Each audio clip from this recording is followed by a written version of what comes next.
Esta mañana le agradezco enormemente que nos tome la llamada el doctor Víctor Manuel Sánchez Valdés. Él es investigador de la Universidad Autónoma de Coahuila, doctor en políticas públicas por el CIDE, especialista en seguridad pública. Además escribe para Vanguardia, Milenio, Laguna, Animal Político y Nexos. Doctor, muy buenos días. Hola, ¿cómo estás, David? Excelente día, a la orden. Gracias. Oiga, doctor, queremos platicar de esta publicación que hizo sobre las 10 bandas de huachicol más importantes de México, pero antes de hablar de estas en específico, ¿cómo poner en perspectiva pues lo que realmente sucede con el huachicol en México? ¿Qué representa en materia de crimen organizado, de generación de ingresos para estos cuerpos delictivos? ¿Cómo entenderlo en su debida dimensión, doctor? A ver, la mejor forma de entender el fenómeno es, desde hace 3 sexenios ha venido a la alza el robo de combustible. Antes no era una fuente tan importante de recursos, pero hoy es la segunda fuente de financiamiento de las organizaciones criminales, e incluso es la razón que explica la violencia en varias entidades. O sea, por ejemplo, la violencia en Guanajuato no se podría entender si no es por la lucha por el control de la ordeña de ductos de Pemex. La violencia que se vive en Hidalgo, en Puebla y en parte de Veracruz también dependen de ello, y obviamente pues contribuye a explicar parte de la violencia, no toda, en muchas otras entidades.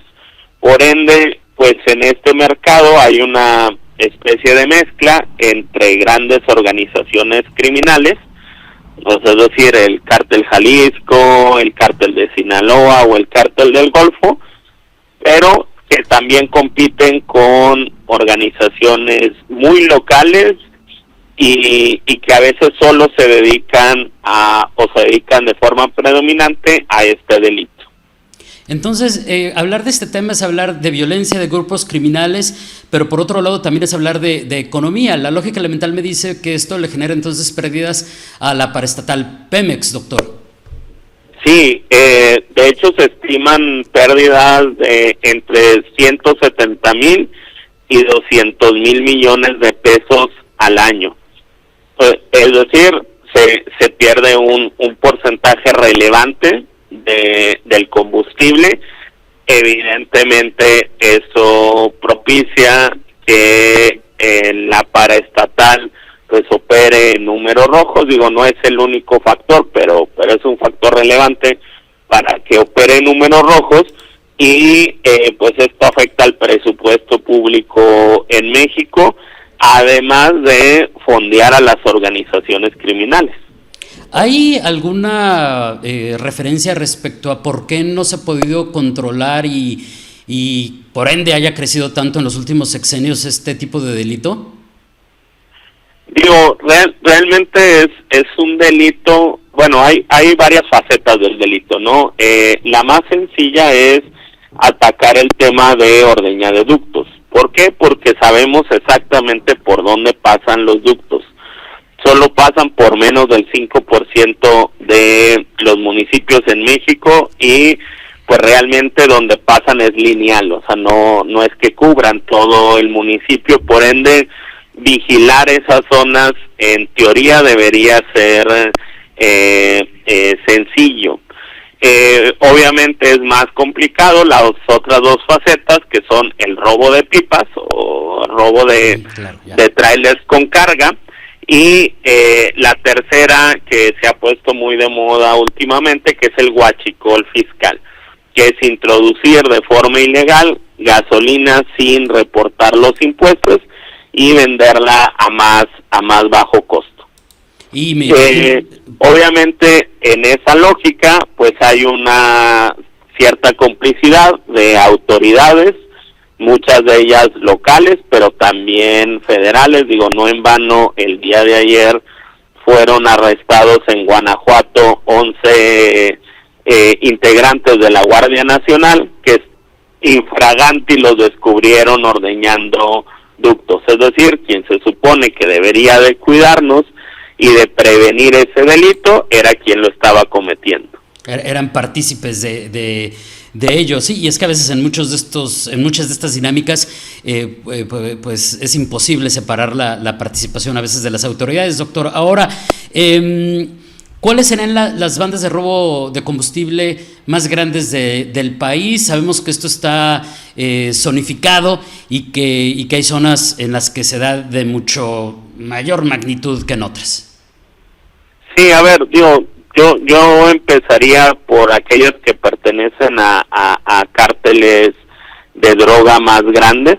O sea, el cártel Jalisco Nueva Generación tiene dos bandas, los Guerrero y los Casarín Molina. Los Guerreros se concentran sobre todo en Jalisco y los Casarín Molina tienen operaciones tanto en Jalisco como en Veracruz. Gente nueva del cártel de Sinaloa que opera en diferentes regiones del norte, pero principalmente en Chihuahua y Sonora. Los metros del cártel del Golfo, que operan en toda la región de Tamaulipas y Nuevo León, y luego están las bandas más de corte local.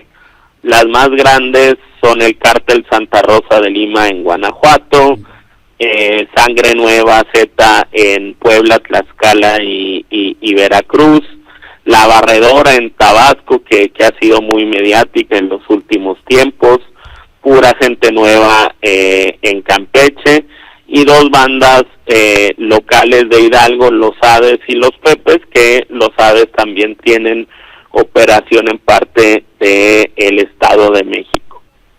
Ahora, estas serían como los grupos criminales que operan esto de manera más importante, pero eso no quiere decir que en esas zonas sean los únicos lugares donde haya huachicol o huachicol fiscal, me imagino, doctor. Digo, porque a lo mejor en este momento no escuchamos Baja California, pero no quiere decir que aquí no exista. No, de hecho al contrario, o sea, Baja California, derivado de los hallazgos que se hicieron de un predio de almacenamiento, uno de los más grandes que se han descubierto, pues también sería una zona. La verdad es que no hay zona en el país que esté libre de alguno de los tres tipos de huachicol. Obviamente el problema puede ser mayor en algunos lugares, y estas son pues las bandas más importantes, pero no quiere decir que sean las únicas, y pues que no se presente este problema en otras regiones. Ahora, también hay una serie de propuestas en su análisis, doctor, respecto a que se tienen que replantear los esquemas operativos y pues llegar a nuevas estrategias para enfrentar esta situación. Sí, claro, a ver, es que si hay robo de combustible, hay venta ilegal de combustible. Y realmente la venta se da por las mismas vías que regularmente compramos la gasolina legal, es decir, las gasolineras.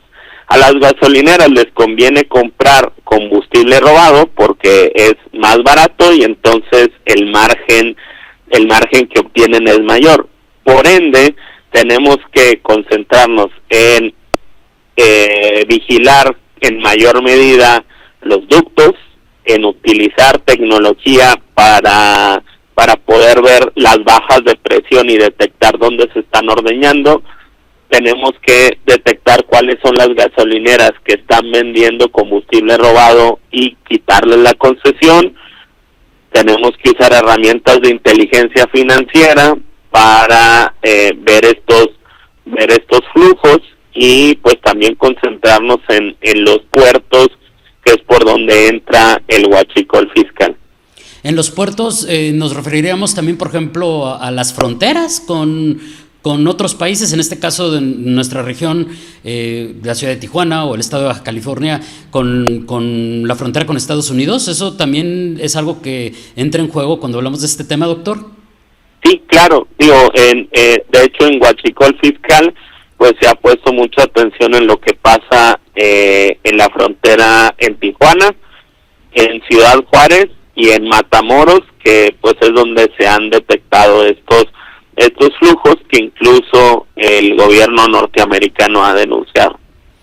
Doctor, le agradezco enormemente que nos ayudara a entender mucho mejor este tema. ¿Con qué podremos cerrar o qué pudiera agregar a manera de conclusión después de esta plática? Por cierto, nosotros aquí le vamos a compartir al público su reporte que originalmente fue publicado en Animal Político, pero ¿con qué podríamos cerrar, doctor, esta plática?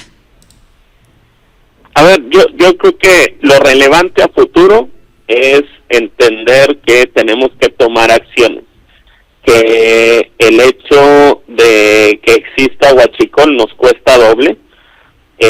Pemex pierde dinero y es una empresa que le pertenece a todos los mexicanos, pero también pues significa un fondeo a las organizaciones criminales y las hace más fuertes. Por ende es de interés de todos que pues se tomen acciones precisas para acabar con el huachicol en el futuro, o por lo menos reducirlo de manera sustancial. Yo les agradezco mucho la invitación y que compartan mi trabajo, y como siempre estamos a la orden. Muchas gracias, doctor, que tenga un excelente día. Excelente día.